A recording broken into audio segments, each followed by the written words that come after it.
Tujuan kami mengadakan PC pada tengah hari ini adalah untuk membuat kenyataan tentang apa yang telah diumumkan di dalam media tentang kos haji yang ditulis dalam laporan itu meningkat kos sebenar haji kepada RM30,000. Nah, ini adalah satu isu yang perlu kita teliti sebab pertama kita memahami dengan jelas bahawa pasca pandemik ini melibatkan kos dari sudut transport dan juga dari sudut lodging dan sebagainya. Itu kita fahamlah ya. Memang perkara tersebut tidak dapat dielakkan. Cuma isu yang kita nak bawa, saya dengan YB Tengku dalam hal kos haji ini adalah tentang subsidi haji. Ya. Untuk pengetahuan para wartawan sekalian, subsidi haji ini selama ini sejak 2009 ditanggung oleh tabung haji yang terkini sebelum harga baru iaitu 2019 orang pergi buat haji 2019 itu saya masih lagi menjadi Menteri Agama.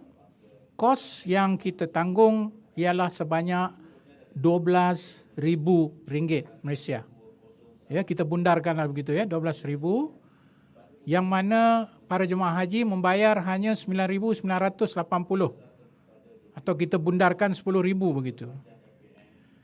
Sejak 2009, subsidi haji ini tidak dibuat apa-apa penilaian. Maknanya 2009 harga kos sebenar baru 12,000.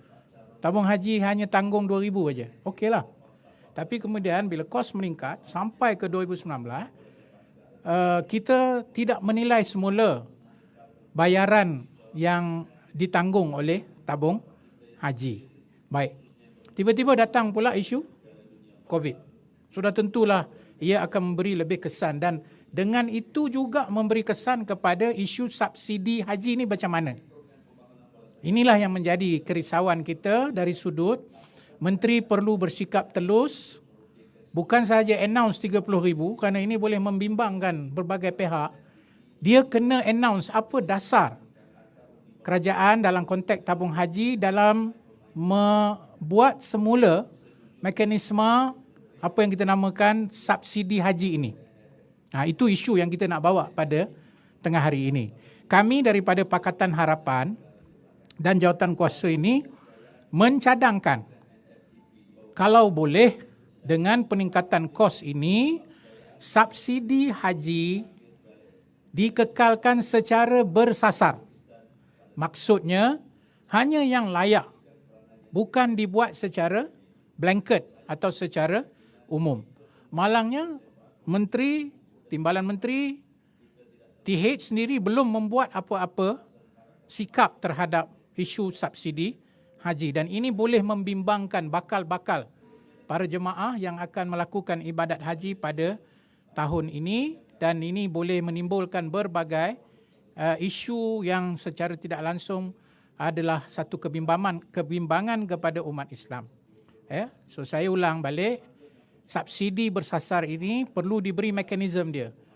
Macam mana supaya orang yang memerlukan subsidi untuk buat haji ini kerana dia tidak mampu dengan maksud kurang kemampuan dia itu, pada waktu yang sama kita tak nak tabung haji menanggung beban.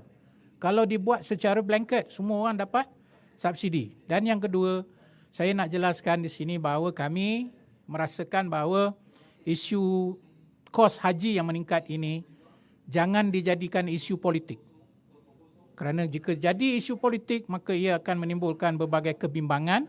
Sebab itu kami mencadangkan menteri seharusnya bersikap lebih telus, bertanggungjawab, menerangkan mekanisme dan mengekalkan orang yang memerlukan subsidi haji ini secara bersasar.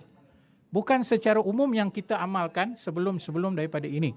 Semasa saya menjadi menteri tahun 2019, kita telah pun mengemukakan ke Kabinet penstrukturan semula subsidi haji ini memandangkan kepada kos 380 juta lebih yang ditanggung oleh tabung haji untuk menampung lebihan yang dibayar iaitu dari 9,000 itu, 9,800 itu, lebihan 22,000 kos tu ditanggung oleh tabung haji. Kita dah bentang dan kita dah buat mekanisme dia, dah cantik dah. Tapi pada waktu itu, Kabinet menetapkan bahawa kita kekalkan harga 9,980 dengan membuat sedikit penerangan untuk masa depan bahawa kos subsidi haji ini perlu dibuat penilaian semula supaya tidak beban kepada tabung haji.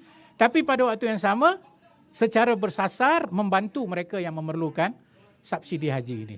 Jadi inilah yang kita telah setujui ya, Habib, dalam keputusan kita tentang isu kenaikan kos haji yang disebut 30,000 itu sangat membimbangkan tanpa ada mekanisme yang sepatutnya didedahkan secara lebih telus. Ya.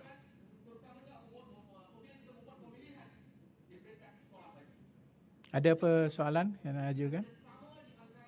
Kita dah edarkan tu, boleh baca.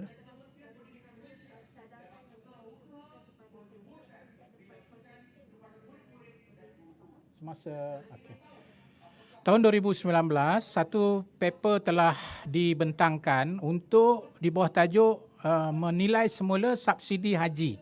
Macam saya kata, kos haji 2019 22,000. Para jemaah bayar 10,000. Kita bundarlah ya, 10,000. Maknanya 12,000 ditanggung oleh tabung haji. Dan kita pun tahu kedudukan kewangan tabung haji itu tidaklah mengizinkan untuk kita bermewah dengan kos yang begitu tinggi. Maka kita telah pun mencari mekanisme dia. Saya harap menteri tak perlulah nak fikirlah. Dia cuma rujuk balik kepada paper kita. Kalau dia ada jiwa besar, tak payah jadikan politik. Buka balik paper tu, dia akan jumpa tujuan utamanya satu ialah mengurangkan beban kepada kewangan tabung haji. Tujuan dia. Kedua ialah memastikan yang mendapat subsidi haji ni orang yang layak sahaja. Maksud layak, dia betul-betul memerlukan. Kita dah buat mekanisme dia dah. Contohnya, berapa pendapatan dia, simpanan dia dalam tabung haji, berapa dan sebagainya. Seharusnya Menteri Agama hari ini lebih bersikap orang kata progresif untuk menilai balik perkara-perkara yang telah kita bincang pun. Cuma dia nak kena adjust, mungkin kos dulu tak adalah sampai berlaku pandemik seperti yang kita lihat pada hari ini. Tapi dari segi mekanisme dia, sudah pun saya bentangkan di Kabinet. Cuma waktu itu Kabinet menganggap kita kena buat benda ini secara gradual. Ya, dan kita kekalkan 2019 pada kos 9,980. Tetapi kemudian kita dah ada plan macam mana kita nak mendidik orang ramai, para jemaah haji, bahawa pergantungan kepada subsidi kepada mereka yang layak itu sebenarnya tidak wajar.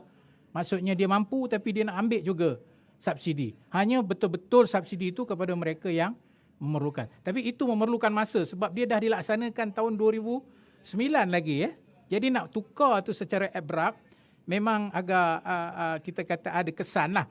Cuma hari ini peluang terbaik apabila isu pandemik berlaku. Tapi malangnya kita tidak mendengar apa-apa mekanisme yang diumumkan kepada rakyat. Hanya kita dengar kos naik 30,000 dan di sana timbul berbagai kebimbangan. Ya. Okey, terima kasih di atas masa yang diberikan. Assalamualaikum warahmatullahi wabarakatuh.